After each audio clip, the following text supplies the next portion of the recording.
everyone. My name is Lauren Singelman, and I am the Outreach Coordinator for the NDSU College of Engineering.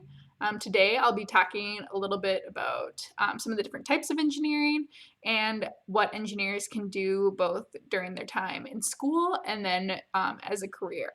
One of my favorite things about engineering is that you can really take anything that you're interested in or passionate about and use engineering to make a career out of it. So if you're interested in the medical field, you can use the concepts that you learn in engineering and work in a hospital or something. If you're really interested in cars, you can work in the automotive industry.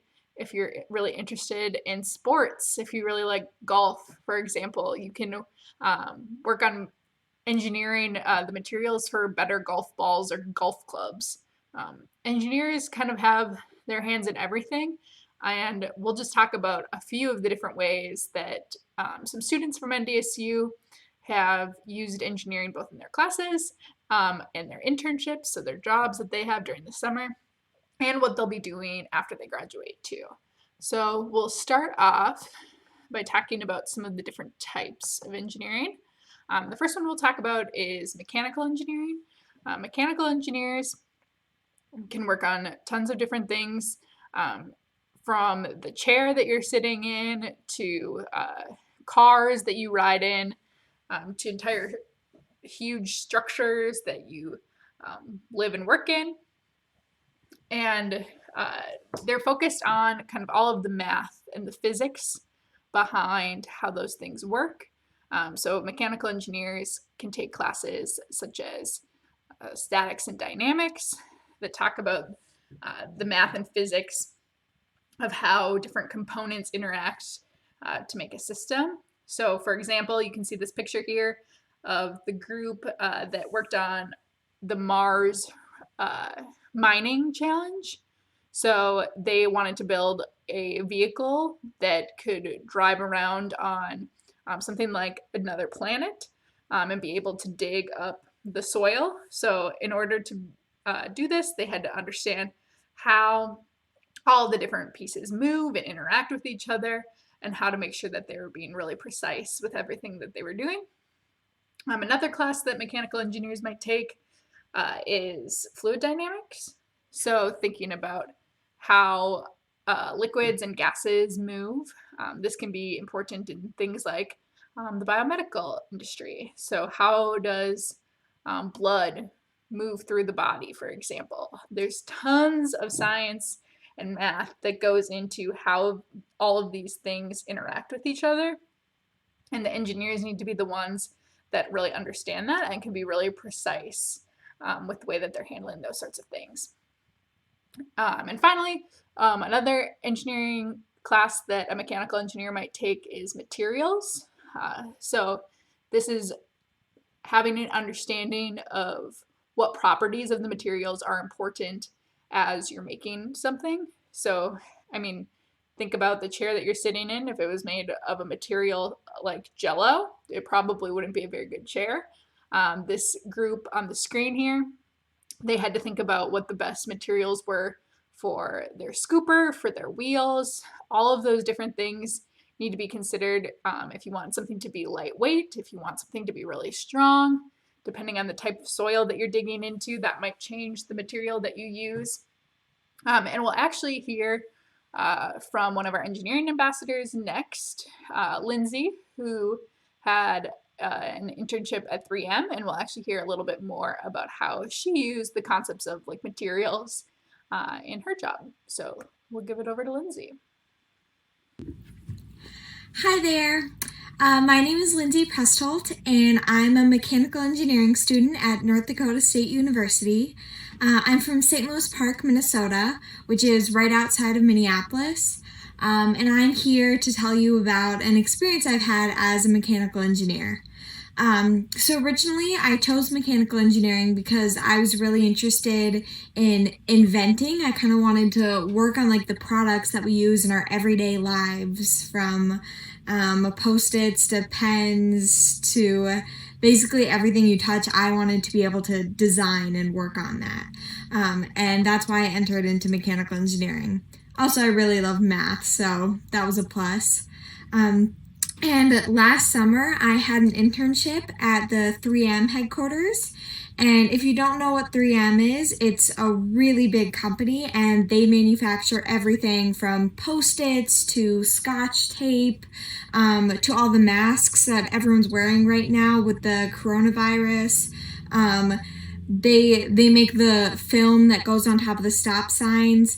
They make basically everything, and that's why I really wanted to go there, is because they have such a wide variety of products, and there's stuff that you can go to the store and look at and say, wow, I worked on a product like that.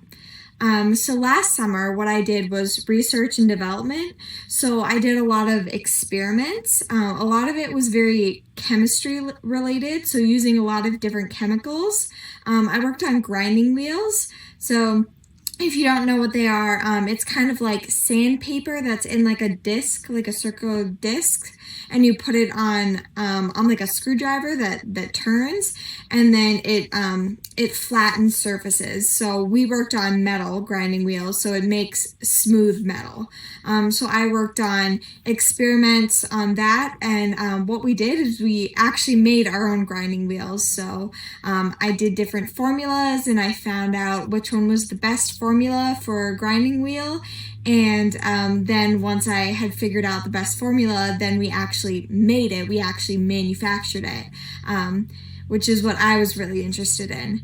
And this next summer, I was planning on going back and working in application engineering, which was going to be working on robots. So a lot of people in manufacturing have people that do the manufacturing, they do the labor, but now everyone wants to have robots do it. So my job was going to be working with customers, so talking with people and doing experiments and figuring out how we can have robots replace humans in manufacturing. That didn't happen this summer, but hopefully I'll be able to do it next summer. Okay, cool. So thanks, Lindsay. The next type we'll talk about is electrical and computer engineering. So electrical and computer engineers work on things as um, small as a cell phone or as big as the transformers and power lines that you see going throughout the city. So electrical engineers, they can take classes like circuits, so understanding all of the math and the science between how electricity moves through wires and how all of the different components that you can have in a circuit, how they work together to be able to do some really cool things. They can also take classes like energy conversion or power systems. Those classes deal with looking at how we can transport really big amounts of electricity through something like the city. So the power lines that you see are transporting tons and tons of electricity, but we need to be able to figure out how to reduce that amount of electricity so that when it's going into a house and you plug in your tablet or your laptop or your phone charger, that you're getting the right amount of electricity out. And that takes a lot of problem solving to be able to do to make sure that everything is safe and that your devices are safe. And they can also take classes in things like embedded systems. So embedded systems, you can think of something like your Xbox or your PlayStation or whatever you're using. It uses some sort of computer in there to be able to take any inputs. So if you have your controller or if you have the buttons on your Xbox, it can take those inputs and understand them within the computer and then have the corresponding outputs. So whatever is going on your screen or if your controller is going to vibrate or anything like that. So it's using hardware, which is the actual components, so the actual pieces that you can hold in your hand, but then combines it with software. So that's all of the coding that you use in order to get all of those pieces of hardware to communicate with each other and make sure that whatever you're doing works out. So I'll talk a little bit about one of the projects that I did in electrical and computer engineering. I am really interested in the medical field, so I actually had a really awesome opportunity to go work at a hospital in Chicago. It was called the Shirley Ryan Ability Lab. It was a really cool hospital in that they had engineers doctors and patients all working together in these big ability lab spaces, is what they called them. So my project was looking at the electrical signals that your muscles give off. So your heart, your brain, your muscles, they all give off electrical signals. And if we can read those signals, we can better understand what's going on. So I would hook these patients up while they were doing different workouts, and be able to read all of these electrical signals that were coming off of them. And then afterwards, I would go back to my computer and do some coding to better understand what's happening in their muscles. So my patients all were recovering from strokes or spinal cord injuries, and we wanted to make sure that we could read their muscles to see what was happening and see if we could find any patterns that would help us make better diagnoses for the patients.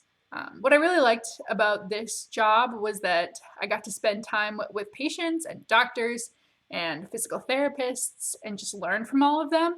I really like meeting people and talking to people. So I really enjoyed the component of getting to do that, but then also being able to use all of my engineering skills to make a difference in our patients' lives. So I really liked this. This is just one example of something that an electrical engineer can do, um, which is really cool. Next, we'll talk about civil engineering. So civil engineers can work on things like bridges, roads, structures, concrete, soils. So any of the things that you need to be able to move from place to place. They can work on transportation, um, making sure that the roads are safe, the bridges are safe, making sure that water is moving where it needs to be so that when you turn on the tap at your house, you have safe drinking water. And when that water needs to leave the house, that it'll be leaving in a safe way and a clean way.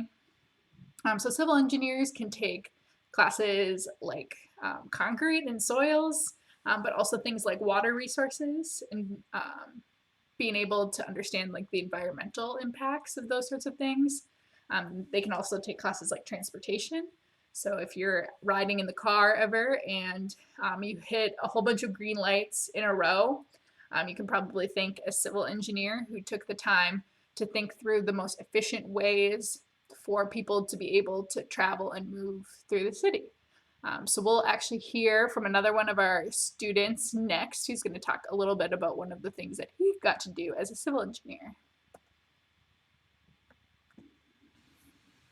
Hi, my name is Cameron Deline. I am a sophomore in civil engineering at NDSU.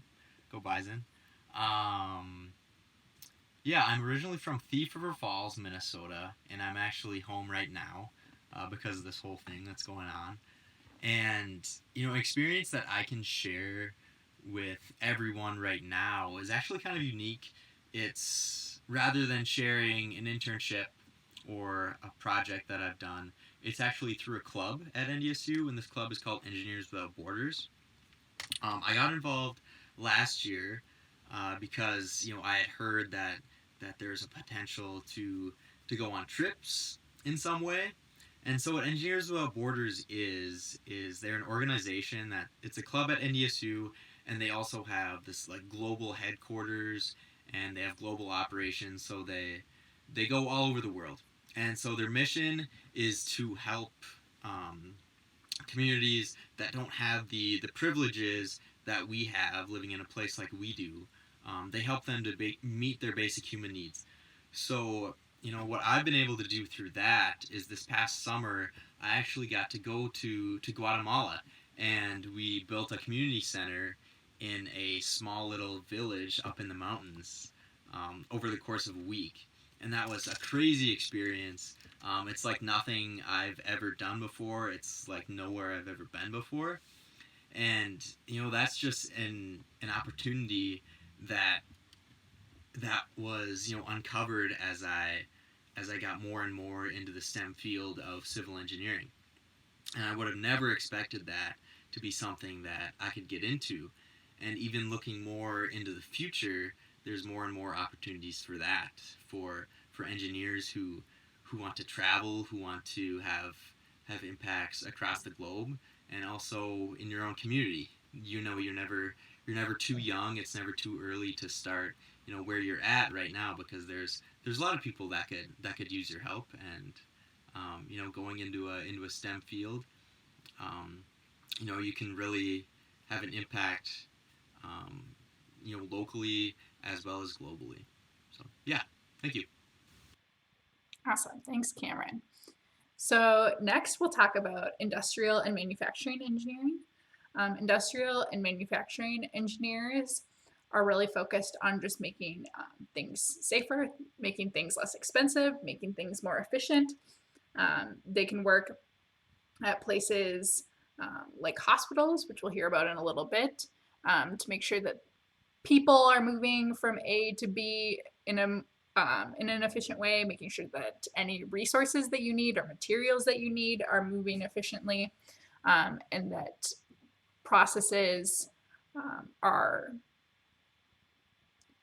working well, and that anybody that's involved in those processes is having a good experience, and is staying safe and able to do their job to the best of their abilities. So industrial engineers can take classes like workstation design, so making sure that um, the way that people are working is in a way that's most efficient for them. They can take things like automated manufacturing systems, so things like having robots that are working to assemble things or to put things together, and making sure that those are working in a really efficient way. And they can also work on things like quality assurance and control. So if you think about Legos, for example, if you've ever played with Legos, I don't think I've ever seen a Lego piece that didn't fit with all the other Lego pieces, which means that Lego has really high quality control. They need to make sure that every single Lego will fit with the other ones. And that takes a large amount of engineering just to be able to make sure that anything that they're sending out is at the level that it needs to be. So we'll hear from Brianna next, who will talk a little bit more about some of the different things that industrial engineers can do. Hello, my name is Brianna Connor, and I'm a senior studying industrial engineering and management here at NDSU, and I'm originally from River Falls, Wisconsin. So one of my internships as an industrial engineer was with Sanford Health here in Fargo, and I worked on the planning and construction team. And one of the coolest projects I got to work on was with the grossing lab. And a grossing lab is a lab that takes in samples from surgeries and breaks them down into pieces that can be read by a microscope. So it's a whole process of making slides that can be read by a microscope. So it was my job to understand the whole process, from the removal of these specimens from a body to the pathologist reading the slides.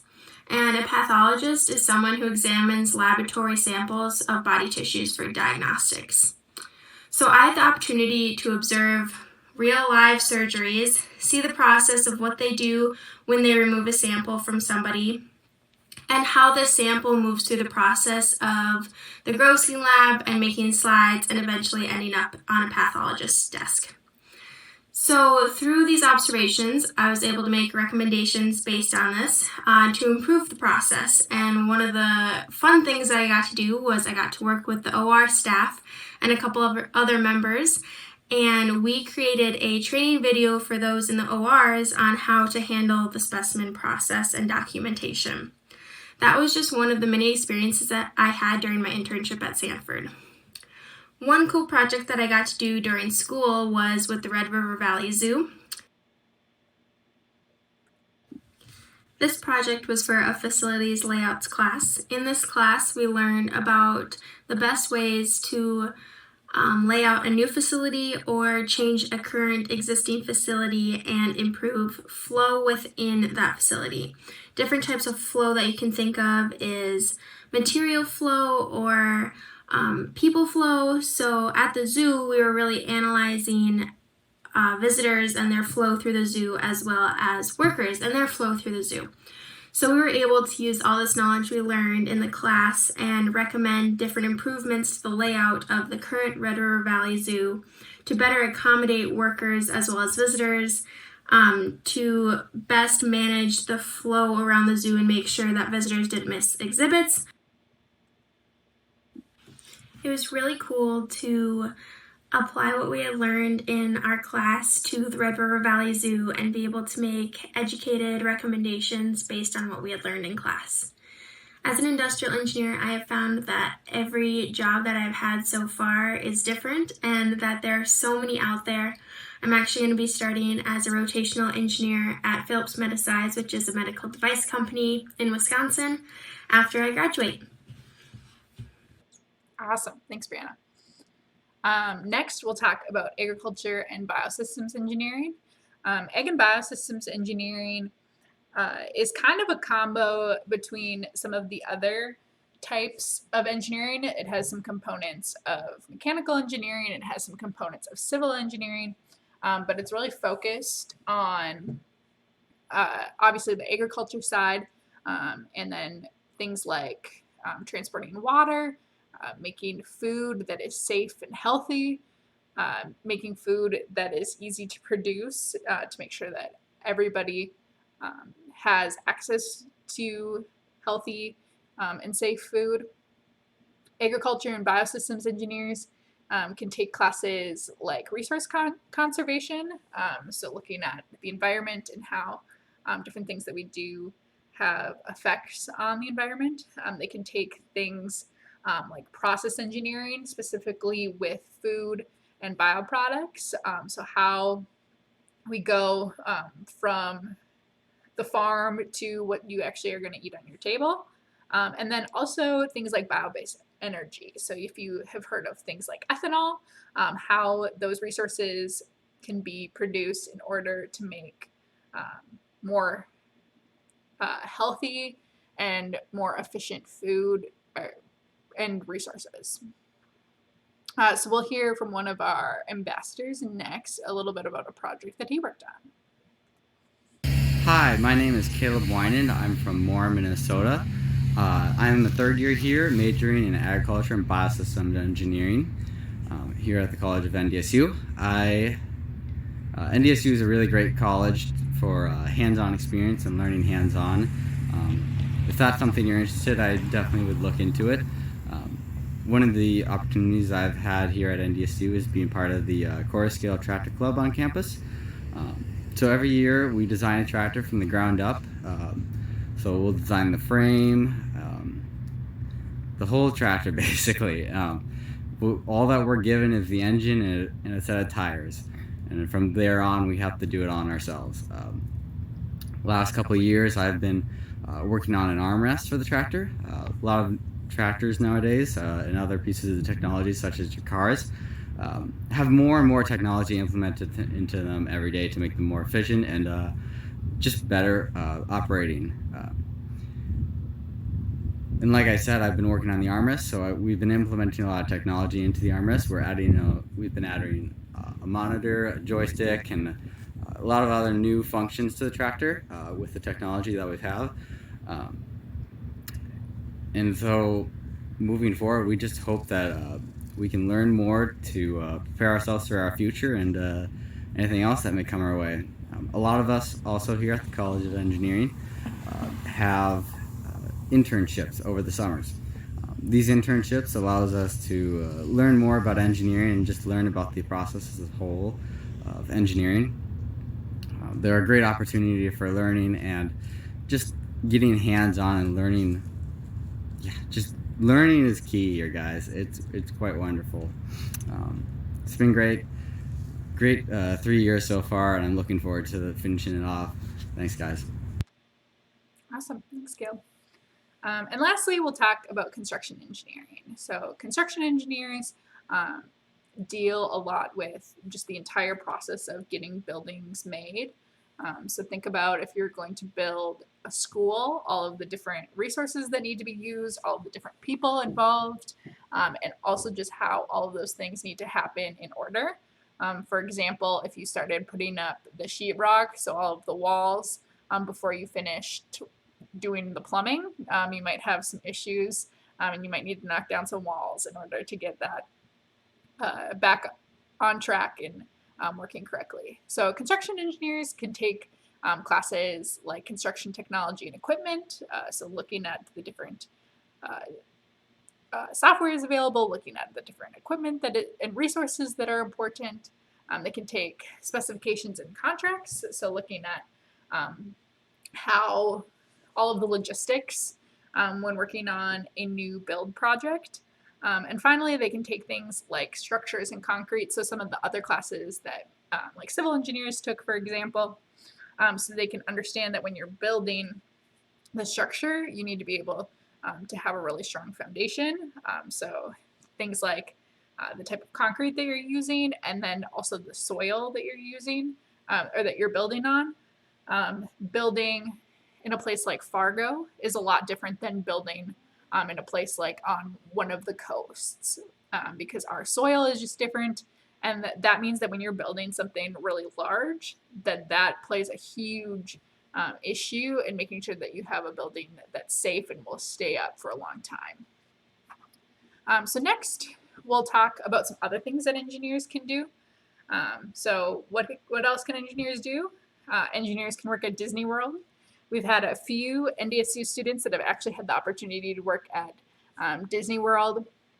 Disney World will hire mechanical engineers to look at how the carts are moving, the cars on the roller coasters. All of those different things require mechanical engineers. Electrical engineers can work on things like the robotics and the coding that's involved and all of the different circuitry. And industrial engineers can work at Disney World as well because it's so important to be able to make sure that all of the food is moving through the park, that guests are moving through the park in a way that's safe, efficient. Remember what Brianna was talking about with the zoo and wanting to make sure that everybody could move through the zoo. Disney World needs that same thing too. Next, you can fly and program drones. Drones are being used more and more for different applications. They can be really important in things like agriculture. So ag and biosystems engineers might work with drones to be able to look at ways to better grow food without actually having to walk out to the fields every day. Electrical engineers can work on some of the programming. Mechanical engineers can work on the materials that are being used in these drones because you want them to be really light, but you also want them to be durable, and trying to find that perfect balance. This is a fun one. You can build a canoe out of concrete. So this is one of the organizations at NDSU. It's called the Concrete Canoe Club, and they actually learn how to mix up concrete and put together a canoe that will hopefully be able to hold them. And then they actually get to test it out, which is pretty fun. But using those things that we talked about with like civil engineering and construction engineering, using the things that they learned in their concretes class to be able to make something for a little competition, which is pretty exciting. Another cool one, redesigning a snowmobile to make it more eco-friendly. This is another competition that NDSU students participate in, and they try to change aspects of the snowmobile to make sure that it is able to run well. They do different races with their snowmobiles, but then they also do different tests to see what level of emissions they're producing. So this pulls in some of the things that we learned with ag and biosystems engineering with making more efficient fuels. It pulls in mechanical engineering because you need to make sure that you're designing something that can move really efficiently and well. And then some electrical engineering too, because it involves some electrical components. Another cool one, 3D printing things with recycled materials. So this is a group of researchers at NDSU that work on creating new 3D printing filaments. So you've probably seen your 3D printer at school, and usually you're just putting normal plastic through your 3D printer. But this group is trying to find ways to use the different waste products from making things like coffee, for example, and taking that waste product and making it into something that can be used. So they will 3D print things with what would have otherwise been thrown away. So they have to do all of the chemistry behind that, and then also finding the best way to make sure that their materials are strong, that they're not going to break. Sometimes they might want something that's a little bit flexible for depending on whatever they're making. So being able to figure out all of those different components. And I think that's all we have for today. Thanks so much for listening. And if you have any questions, I'm sure if you reach out to your teacher, he can either answer them or he can direct them to me and I'll get them answered for you. So thanks so much.